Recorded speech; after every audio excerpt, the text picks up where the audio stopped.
In State Senator Chad McMahan. Good morning, sir. How are you? Paul, Lance, good morning and Happy New Year, Mississippi. Listen to this now. You were the first legislator in the year 2024. I hope this goes well, so it's such a good pace. So you are beginning the year in style. It's good to have you, sir. What time you guys gavel in? I believe we go in at noon, but I'm an early riser and I head to the Capitol. Yeah. As soon as we finish here, I'll go in and start working. So it's good to see you. Did all your wildest Christmas dreams come true? You know, they did, because we had the family together, and family, as Ricky and I were talking off the mic, family is everything. And it is amazing that at our age now, we the two of us have generated every single part of that clan was at the house during the Christmas. We've generated 17. Now, in terms of being married for as long as we have, that's nominal. But you take some people who've had more than 2 kids, they probably had more than 17. I know we talked to a couple that they had like 20 or 25 people.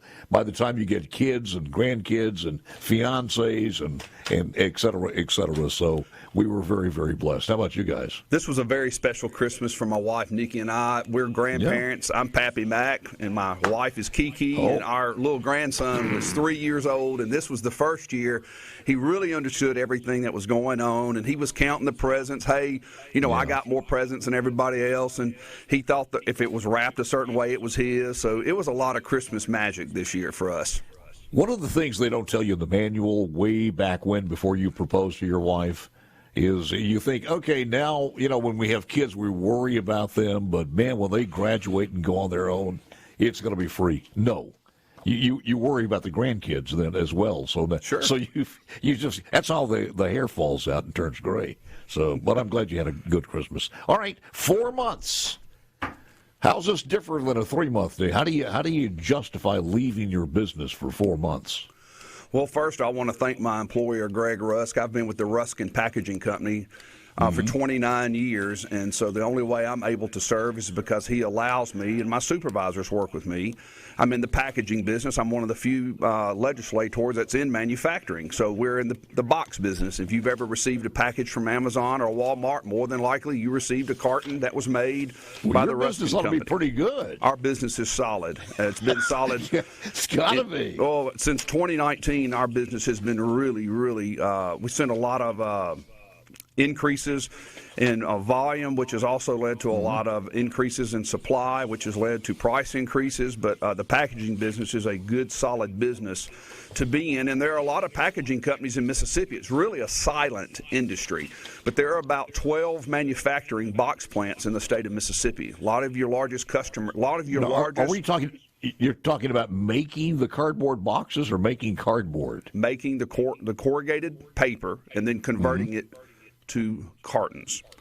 So if you go to Lowe's or Walmart or any of our fine retailers in this state and it's boxed, we do the high-end graphics boxes as well as brown box business. So it's been a great business to be in.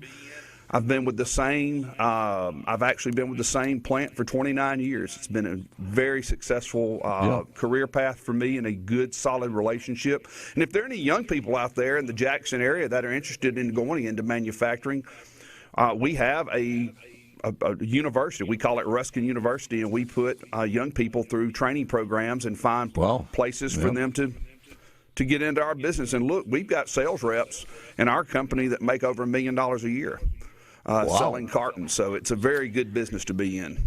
Let me ask you this. You start off with raw products. Are we talking about wood chips you start off from, or what's the starting point? Yeah, we start off with they'll take lumber, chip it, make a slurry out of it, and then make paper. And then we corrugate that paper and convert it into packaging. You got to come out and tour the plant sometime, Paul. We've got a plant here. Where's the plant? Well, we have 3 plants in Mississippi, but we have a plant right here in Jackson over in the Hawkins. How about that? Yeah. You ought to come out. You would enjoy it. Let's talk about the legislative session itself. I mentioned something to Ricky. I said, if you think we can rest on our laurels this legislative session, don't think so. And I read the story from what's going on in Arkansas. And understand, most members of the legislature know that Mississippi's not only got going to have to compete with the Carolinas and Georgia, Tennessee, Florida, Texas, but Arkansas. When new Republican Governor Sanders is over there, Huckabee Sanders, she's got the pedal to the metal. And if you don't think so, let me give you a couple of the laws that they have passed in the last legislative session. Excuse me, that took place yesterday. Act 10 reduces the top personal income tax rate down to 4.4%. I don't know what ours is, but it's down to the top personal income tax rate in Arkansas now is 4.4 for tax years beginning January 1st, 2024. The act also reduces the corporate income tax down to 4.8%. So if you're competing, you got to compete with that. Act 485 phases out the income tax apportionment throwback rule over 7 years. I have no idea about that one, but it became law yesterday. 196 reduces the maximum potential unemployment compensation benefits. It also establishes the contribution rates of employers. So in other words, what they're saying is if you're my child or you're an employee or anybody else, you go out there and you try to find a job because 106 disqualifies an individual from unemployment benefits if he or she fails to accept suitable work within 5 business days or fails to appear for a previously scheduled job interview on at least 2 occasions without notifications. Now, in Mississippi, they would call that cruel. I'm sure they call it cruel in Arkansas, too. But what you basically says, and the legislature says, if you are offered a job and you don't take it, you're not getting any benefits. I got 2 more here quickly. Sure. 587 requires an individual who submits a claim for unemployment benefits to complete at least 5 work search contacts per week to be eligible for unemployment benefits for the week. And 160 requires a public housing authority to request federal approval, if necessary, to implement a work requirement for able-bodied adults in households that receive housing assistance. You better show up and find out that you qualify for this, and if not, then you're going to be kicked out. Some of the things they're doing in Arkansas, it's you incredible. get taxpayer dollars, you earned it, or you are qualified. So I want to talk about a couple of things that we're doing here in Mississippi, and those are all great things. One party ran this state for 138 years. A new party has been running the state for 5 years, and in that 5 years, Mississippi was number 1 in the United States for the rollout of broadband internet. We're going to wire every home and business in Mississippi for hardwired broadband internet if you want it. You'll have access to it. That's how you grow the modern economy. You got to have broadband. It doesn't matter if you're in manufacturing, if you're an attorney, or if you're a plumber. Everyone's going to the grid, and you make your living. I know a lot of young people that make 6 digits a year trading on crypto and trading on E-Trade. So how does that figure into, you're talking about manufacturing, how does that figure into your job every single day as far as the Wi-Fi availability, et cetera? Well, all of our specs are kept in the cloud. All of our data is kept in the cloud. Every night we do a data dump into the cloud. So if we have 17 facilities. One facility was to be destroyed by a fire or a tornado or an earthquake. All of that data, all of the specs, everything is kept in the cloud. So another plant would just download that information. The banks are doing the same thing. Information is being kept virtually now in data centers or in the cloud. So that's why that's important. The other thing Mississippi's being... Chad, sure. Hold on for just a second. We got a break coming up. I'm going to give you the full time when we come back. Oh, thanks, Paul. Hold on. State Senator Chad McMahan and J.T. Mitchell joins us coming up at 8:35. We are on a Tuesday, January number 2, back with more coming up next. Goal a day. Back with Chad McMahan, State Senator, District, 6? District 6, yeah. I'm from Tupelo. Covering Tupelo or covering the Tupelo area? I represent the people of the city of Tupelo, the city of Saltillo, the city of Guntown, and the city of Baldwin, Mississippi, and then the communities of Red Hill, Eggville, and Morville, some of those areas. Eggville has a population of how many chickens? You should know that. Come on, you should know it. No, seriously, let's get back to in the time that's allotted here. You were talking about some of the major things that have happened in just a short period of time. You say 5 years. I'll just take the last 10 years under Republican influence, and certainly in the last 5 with the dominance of the Republicans, and many of that with, in some cases, some Democrats coming along for the ride.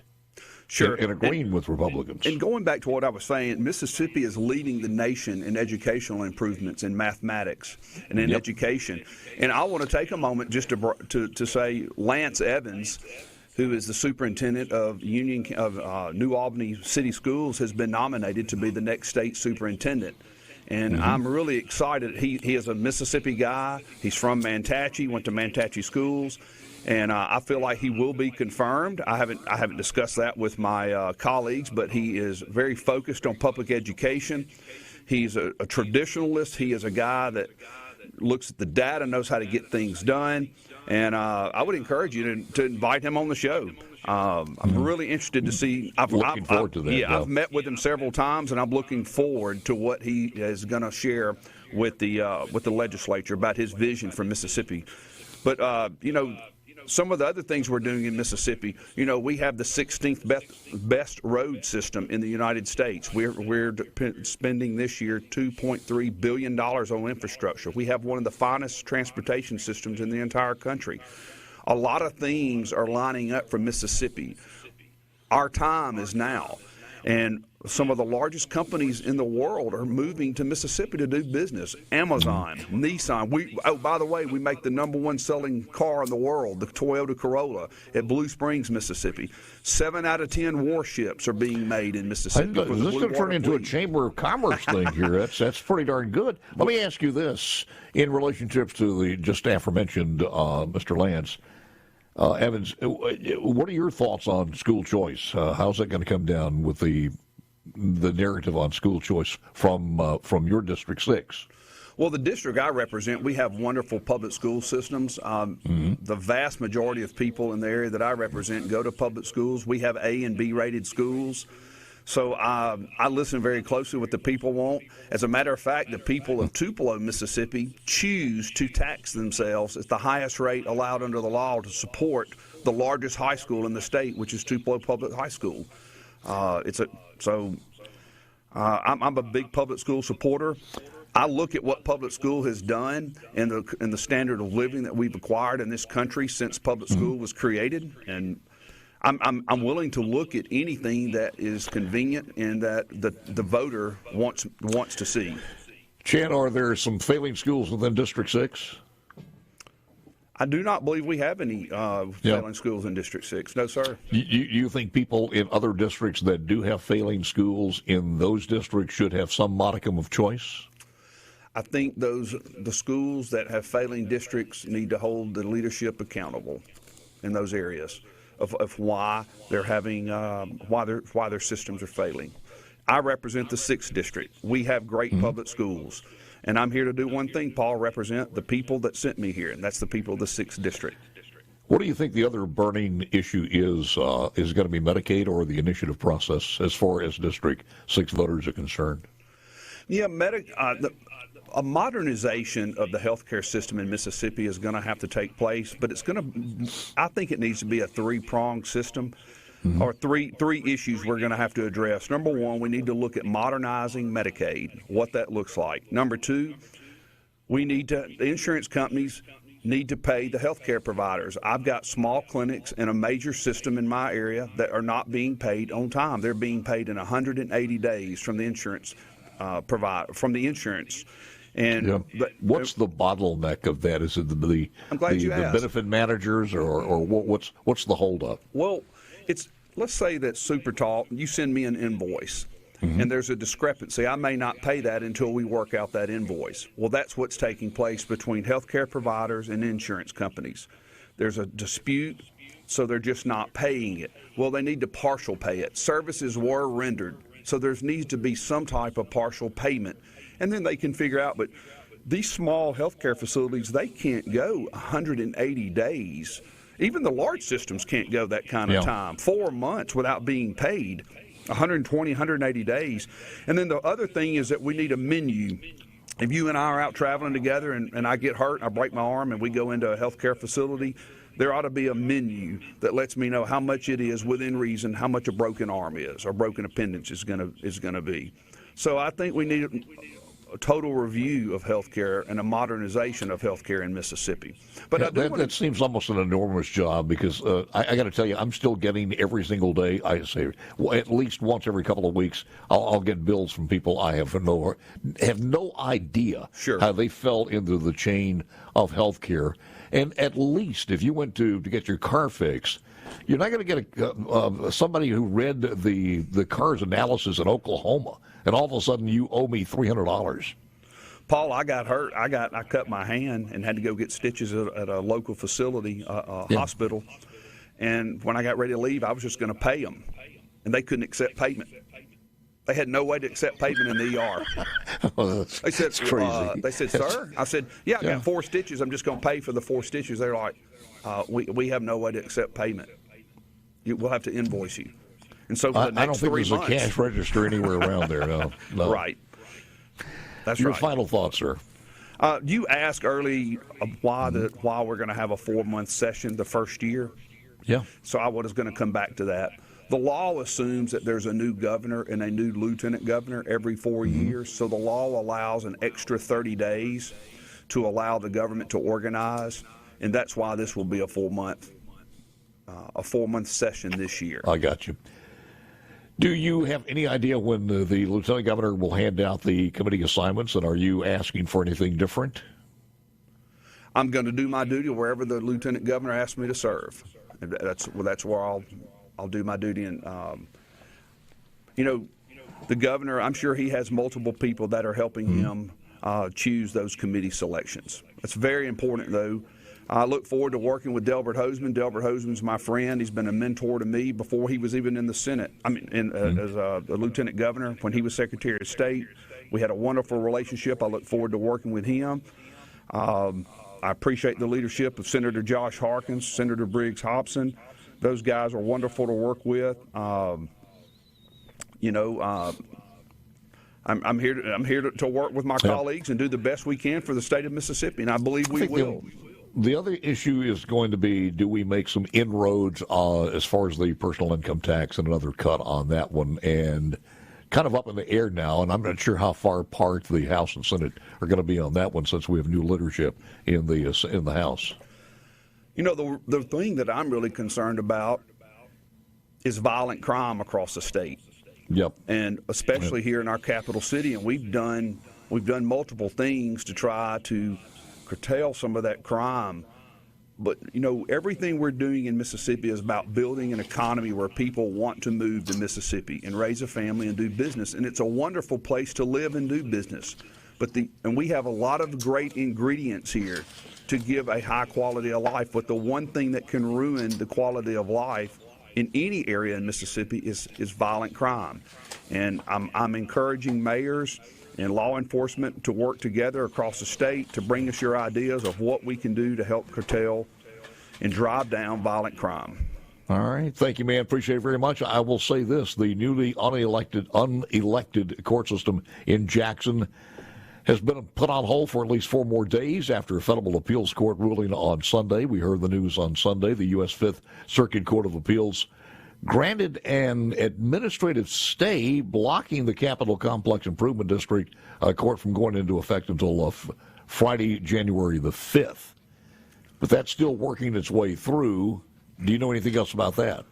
Well, this is one of those situations where I think I wish the feds would not get into state business, and if the feds were to lose, if these federal judges were to lose their personal security within the federal agencies, if they didn't have the FBI and the U.S. Marshals there on site, they might feel a lot different. They might appreciate what we're trying to do. That is still to be decided, and we will be there on the forefront to let you know exactly what goes on and what happens. I thank you so very much, State Senator Chad McMahan, for being the first guy of the year. The plug is now out, so we can have everybody else in. So I thank you so very much. We'll talk to you later. God bless you. God bless Mississippi. Thank you, sir. J.T. Mitchell's coming up next.